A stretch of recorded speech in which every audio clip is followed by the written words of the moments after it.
Setelah Yesus pergi dari situ, ia melihat seorang yang bernama Matius duduk di rumah cukai.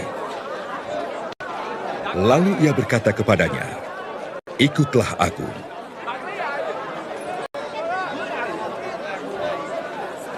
Maka berdirilah Matius lalu mengikut dia.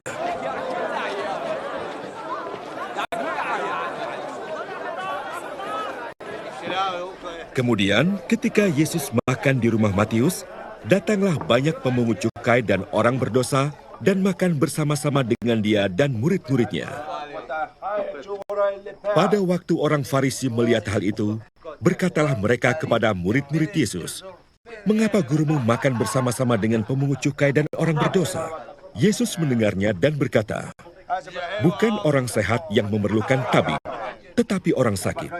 Jadi pergilah dan pelajarilah arti firman ini. Yang ku kehendaki ialah belas kasihan dan bukan persembahan. Karena aku datang bukan untuk memanggil orang benar, melainkan orang berdosa." Saudara-saudariku yang terkasih dalam Tuhan kita Yesus Kristus. Hari ini, tanggal 21 September, gereja kita merayakan pesta Santo Matius, Rasul dan penulis Injil. Matius berlatar belakang pemungut cukai. Pada zaman itu pemungut cukai dibenci, dicap negatif, dan dianggap hina oleh masyarakat. Pemungut cukai dan keluarganya juga sering dikelompokkan sebagai orang berdosa. Mengapa demikian? Karena mereka bekerja sebagai penagih pajak untuk pemerintah Romawi, penjajah bangsa Yahudi. Mereka memeras rakyat dengan cara menaikkan pajak, lalu memasukkan kelebihannya ke kantong pribadi. Dengan kata lain, pemungut cukai itu adalah pengkhianat. Pengkhianat bangsanya sendiri dan sekaligus koruptor. Saudara-saudariku, bacaan Injil mengisahkan bagaimana Yesus memanggil Matius, sang pemungut cukai, menjadi rasulnya. Yesus memanggil Matius saat dia sedang bekerja di kantornya. Yesus berkata, "Ikutlah aku." Reaksi Matius luar biasa. Ia berdiri dan mengikuti Yesus. Tidak ada dialog dramatis dilukiskan dalam Injil. Namun, reaksi Matius menunjukkan bahwa dia segera menanggapi panggilan Yesus. Ia meninggalkan tempat duduknya untuk mengikuti Yesus. Itu berarti Matius meninggalkan juga pekerjaan yang telah memberinya hidup dengan segala kebanggaan dan status yang melekat padanya. Mungkin kita heran, kok secepat itu reaksi Matius untuk bertobat? Dalam diri Matius pastilah sudah ada kerinduan untuk hidup yang bermakna dan untuk berjalan di jalan kebenaran dan keadilan dan belas kasihan yang lurus.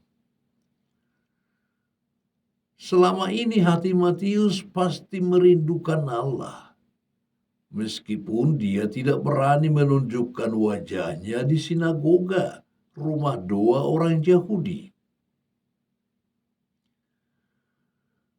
Banyak orang tercengang memandang peristiwa panggilan Matius. Bagaimana mungkin Yesus memanggil dan memilih seorang pendosa menjadi muridnya?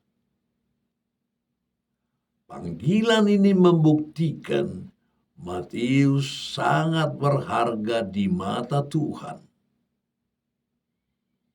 Mata Tuhan melampaui sekat status sosial, hasil stigma buruk masyarakat.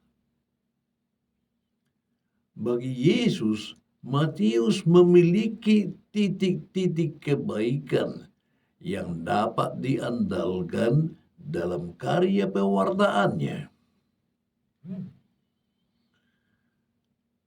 Saudara-saudariku, ketika Matius mengadakan perjamuan besar di rumahnya bagi Yesus dan murid-muridnya, hadir juga banyak pemungut cukai. Tentu saja kaum Farisi dan orang-orang lain tidak menyukai ini. Mereka katakan kepada murid-murid Yesus, "Mengapa gurumu makan bersama dengan para pendosa?"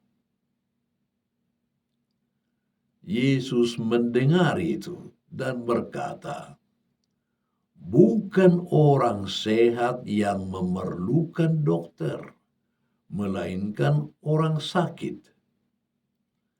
Aku datang bukan untuk memanggil orang saleh, melainkan orang berdosa." Saudara-saudariku, kisah panggilan Matius menunjukkan kepada kita betapa panggilan sebagai murid dan rasul adalah suatu inisiatif dan keputusan yang sepenuhnya hak prerogatif Tuhan. Dia berhak memanggil siapapun yang dikehendakinya, apapun latar belakang dan sejarah hidup yang bersangkutan. Yesus pasti tahu siapa Matius, apa pekerjaannya, dan bagaimana pandangan orang tentang dirinya. Tetapi Yesus memanggilnya, "Ikutilah aku."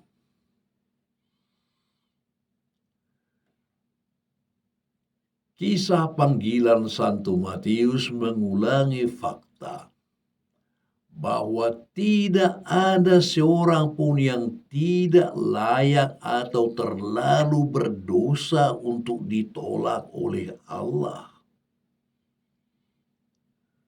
Setiap orang dipanggil oleh Tuhan untuk tujuan dan misi yang khusus dan unik. Yesus datang bukan untuk memanggil orang saleh, tetapi orang berdosa. Dan panggilan itu pertama-tama dan terutama ialah panggilan untuk pertobatan.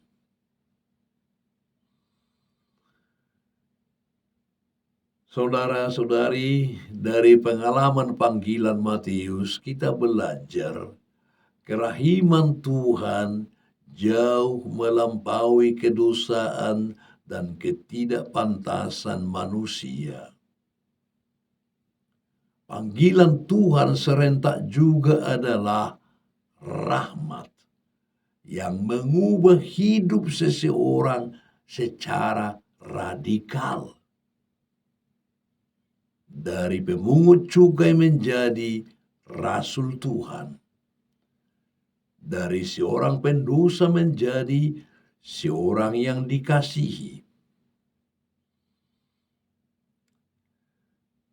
Kita pun saudara-saudari dalam arti tertentu memiliki pengalaman Matius dalam hidup kita. Yakni bahwa kita adalah pendosa-pendosa yang dikasihi Allah. Apapun masa lampaumu, kamu berhak memiliki masa depan karena kerahiman, belas kasih, dan cinta Tuhan. Tuhan Yesus tidak menuntut kesempurnaan dari kita, tetapi meminta kesiapsediaan kita untuk dibimbingnya dan dilibatkan untuk pengembangan gerejanya. Allah menghendaki siapapun bisa terlibat dalam karya keselamatannya. Semua orang diberi tawaran yang sama. Bahkan orang yang dipandang pendosa pun dipanggilnya. God bless you.